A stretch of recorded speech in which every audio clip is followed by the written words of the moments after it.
Hi everyone, my name is Teria with Peace and Make, and today I will be making a teacher-friendly project. The project that I'm going to do will be a curtain to go in front of the window of the door. And I'm going to use this fabric right here, and I'm going to use this ribbon to keep the fabric up, and the ribbon can be released to let the curtain back down. This is a fabric that is going to be inside of this is the fabric that's going to be inside the black fabric, just to add some more stability.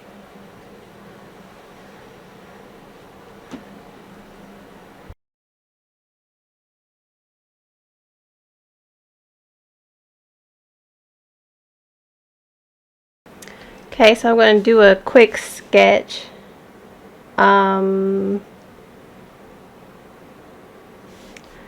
This needs to be 7 inches wide and 34 inches long.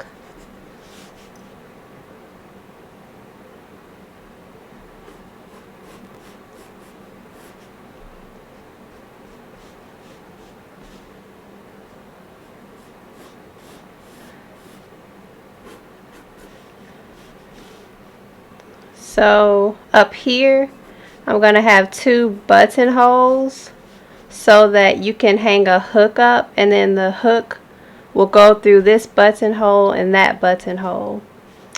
This is the fabric for the curtain. And what I want to do in the middle of this, I'm going to have another piece of fabric. I'll show it in a moment. But to make sure that fabric does not slip, I'm just going to do 2 lines down the middle to keep these fabrics together. So it's kind of like a quilting technique, but I'm not going to do the normal diamonds that I normally do. The other thing is that this will be able to be rolled up, so the other way it'll be shown.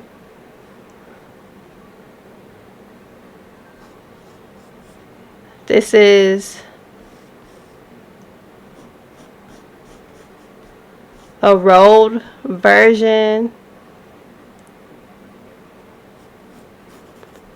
of the curtain, and then this right here is the ribbon.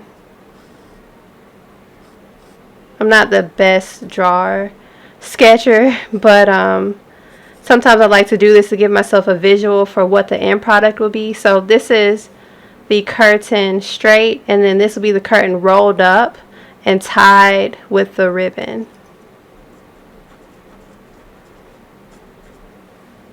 Alright. Hi again. So as you can see, I am recording this at a different time. What I'm going to do is, I call this my faceover, and so I'm going to pop in from time to time and just explain the video, and I'm also watching the video as I explain it. So when you see me looking away, that's because I'm looking at the video, so I can explain to you the steps and kind of like the behind the scenes of what I'm doing.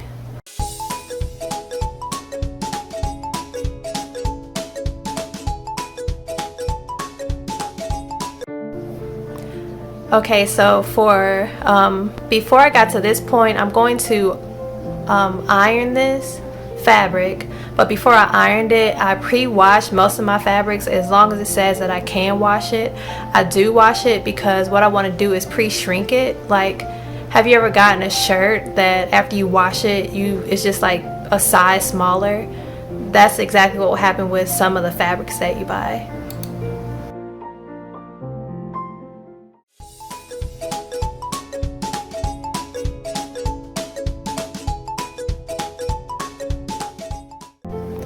Now I am working with what is called Swedish tracing paper. I'm going to make a pattern for my curtain so that in the future, if I need to make another one, I'll have that pattern, so I'll save it. Some people, there's also all types of paper that people use to make patterns, but I like Swedish tracing paper specifically because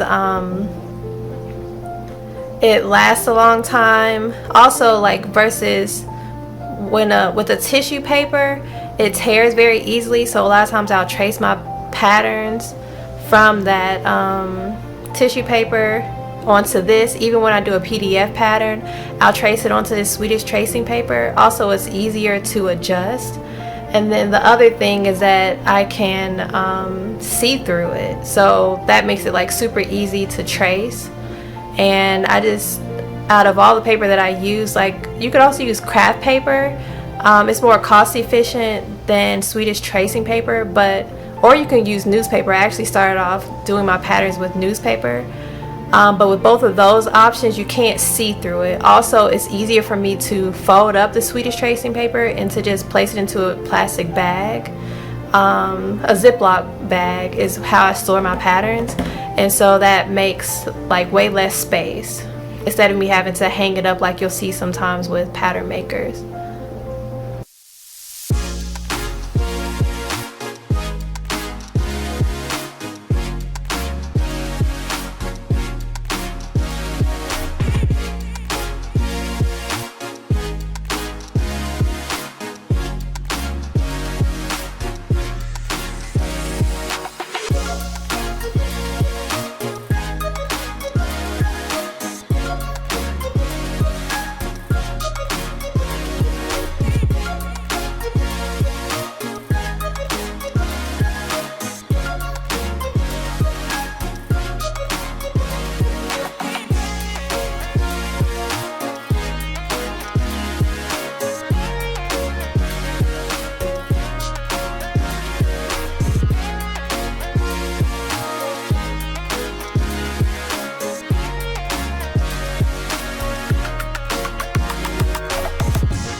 For this part, I just wanted to show you how I fold the fabric before I place it into the table. So I'll, depending on how much fabric I want to use or what I have to cut out, depends on how I fold it. And then I'm going to move everything from off of my table, and then I'm going to lay the pattern piece on there so that I can start cutting it out. My table, I love this table. A little backstory. I made it from scratch, me and my husband, and I'll do a video in the future about how I made my table, but it's height adjustable because I'm a tall lady and most tables just wouldn't go high enough for me to still be ergonomic.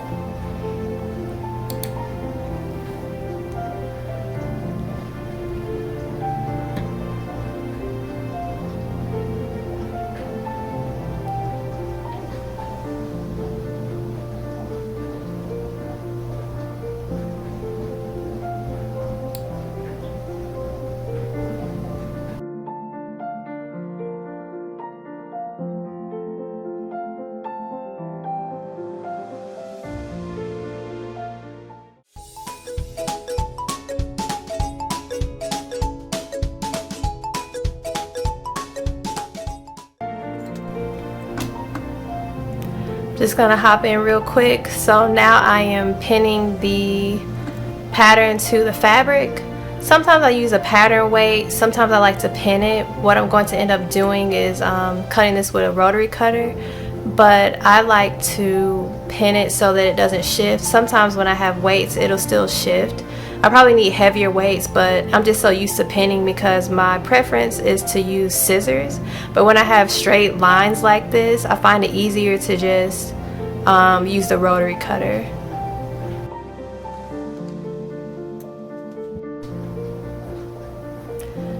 I'm just showing you I'm going to cut all 4 sides with the rotary cutter.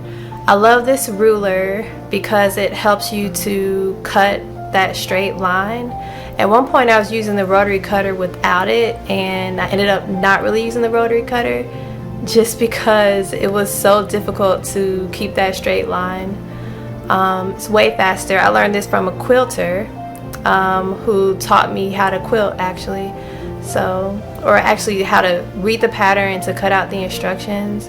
But yeah, this is what I'm doing now. And then I'm cutting out 2 pieces for the front and the back because I'm doing this pillowcase style. I'm going to end up turning inside out as I explained earlier.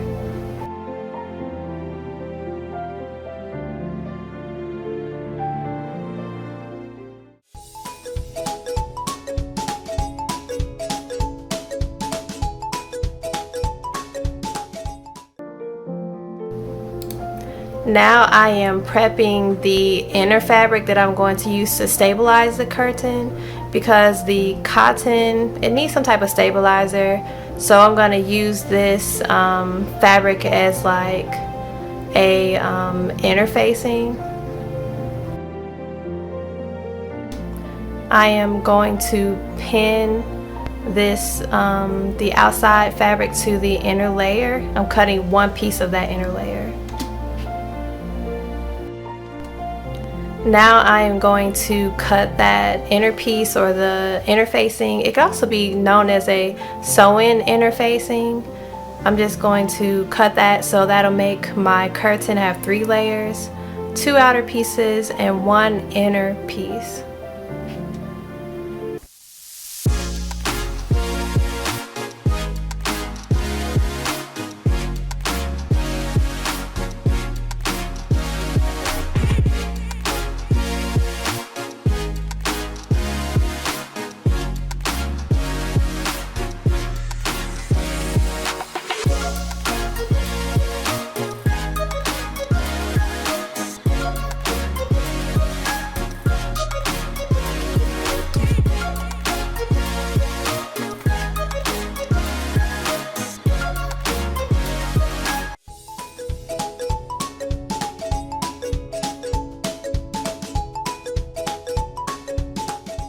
Okay, now for the fun part.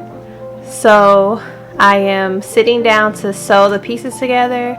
The first thing I'm doing is getting the ivory colored thread that I have in there, and I'm putting in the black thread. And one thing I'll say is that these are the 2 thread colors that I work with the most, unless it's going to be a thread that you see on the outside. Then I'll match the thread. But otherwise, I try to use just those 2 colors. I know a lot of people like to match all their threads to the fabric. I was doing that at one point, but I found it to be easier, less trips to buy thread by just using those basic colors unless I need it.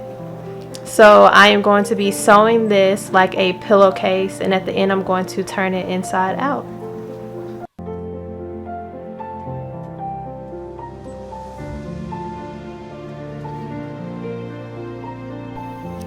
At this point, I'm just going to, this is going to be the inside of the curtain.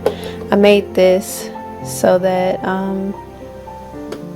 this 1 layer can be thicker. Well, it'll be 3 layers instead of 2 layers to add to the thickness of it and the stability of the curtain. Is it necessary? I don't know. I just like stuff to have some type of weight to it. What I'm going to do first is do a basting stitch down the middle, because I don't want this fabric to shift that much, because I don't have an adhesive that I'm putting on it.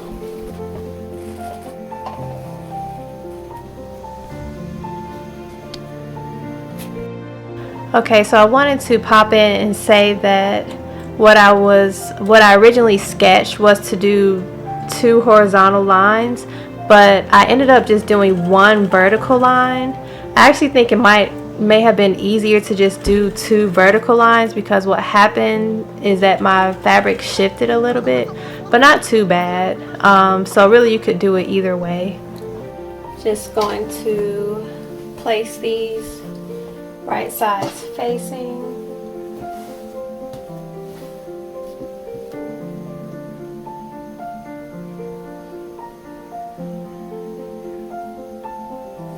Because the next step is to sew around all 4 corners.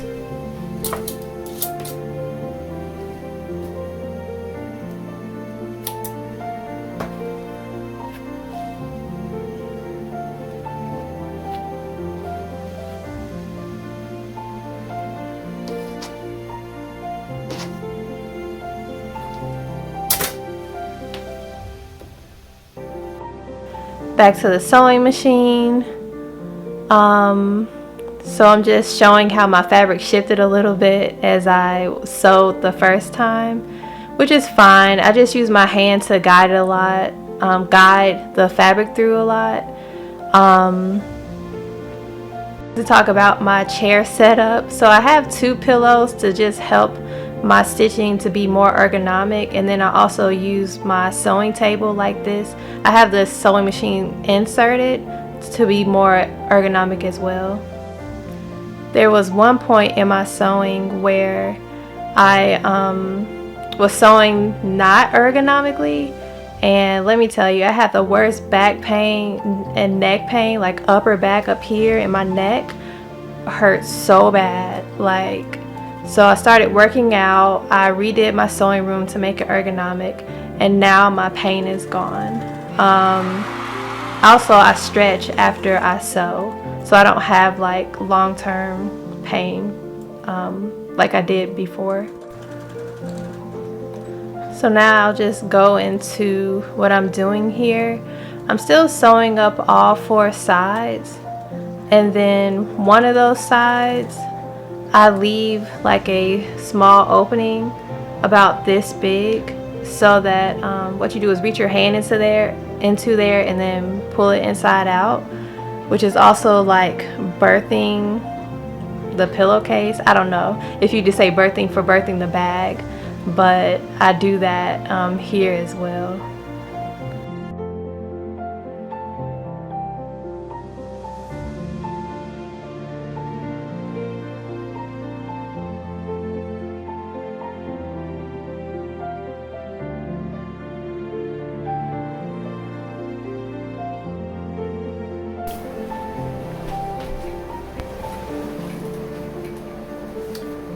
Okay, I'm just going to turn it inside out.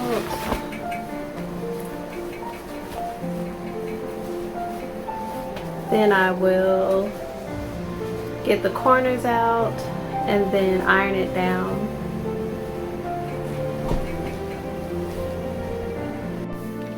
Okay, so I ironed it. It looks great.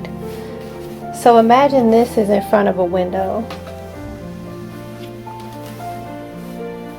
And then when you want to block the window, you'll have it down.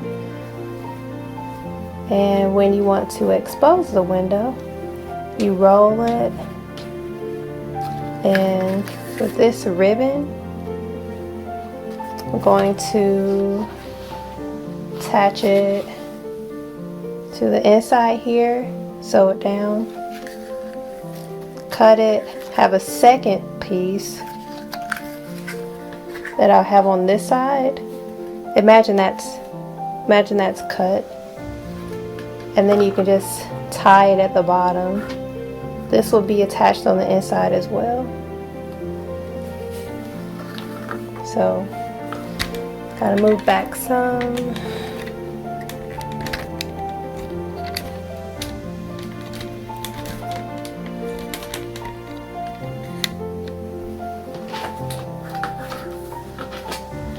So it'll be like this, and then you can make it long.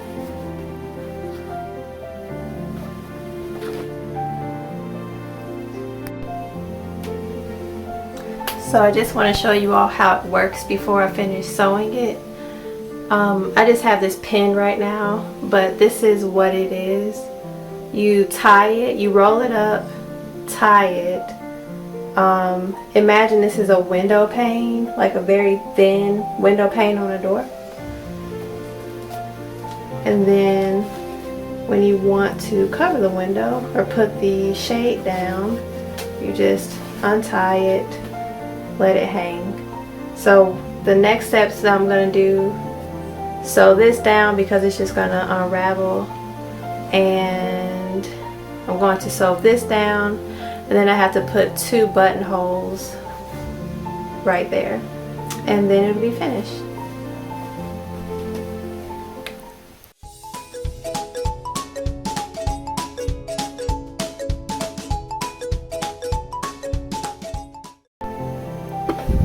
Next thing I'm going to do is make a buttonhole. So I'll mark this side. Now I'm going to mark this side to find the middle.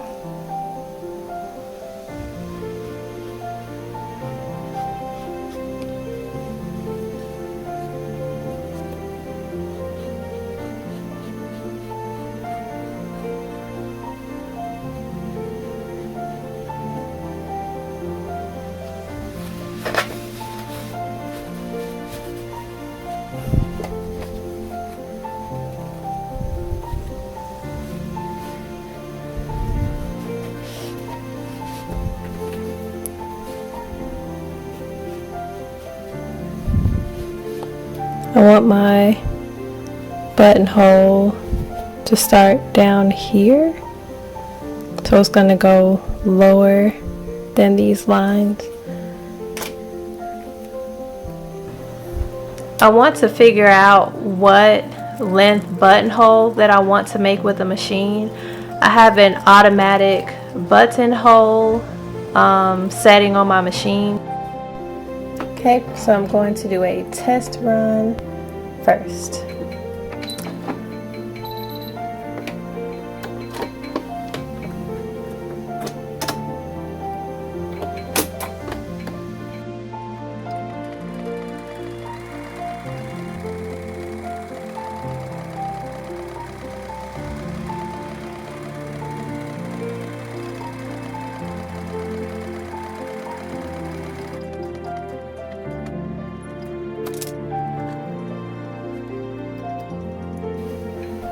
This is the one.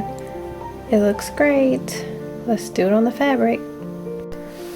Funny thing, I thought that the buttonhole started at the top and then went down, but it goes from down to up. So I need to use this as a marker of where I'm going to put,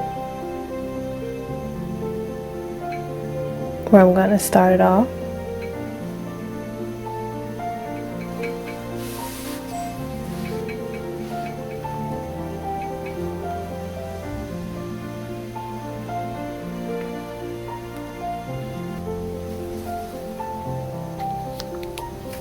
So I'm going to place it at the bottom here, let it go all the way up.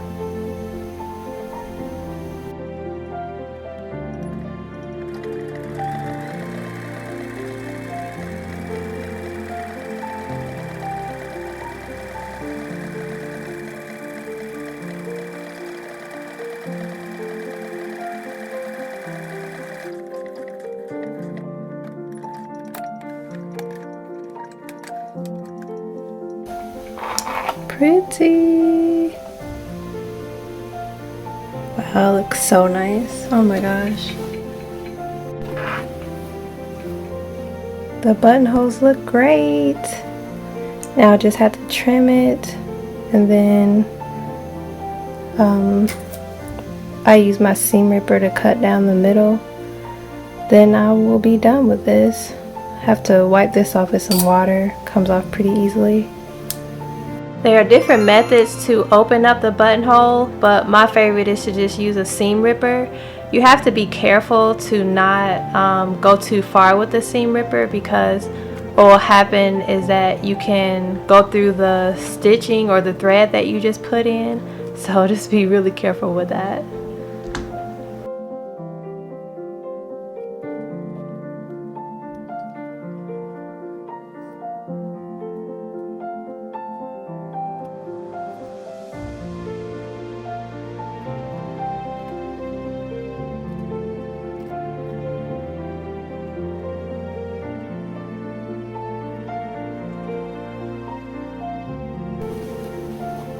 You just put a hook through it and it hangs,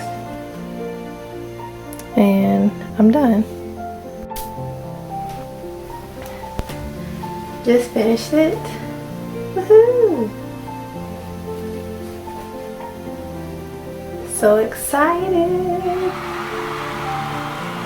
Beautiful, very quick project.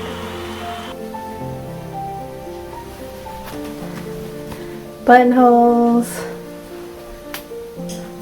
Did a zigzag stitch.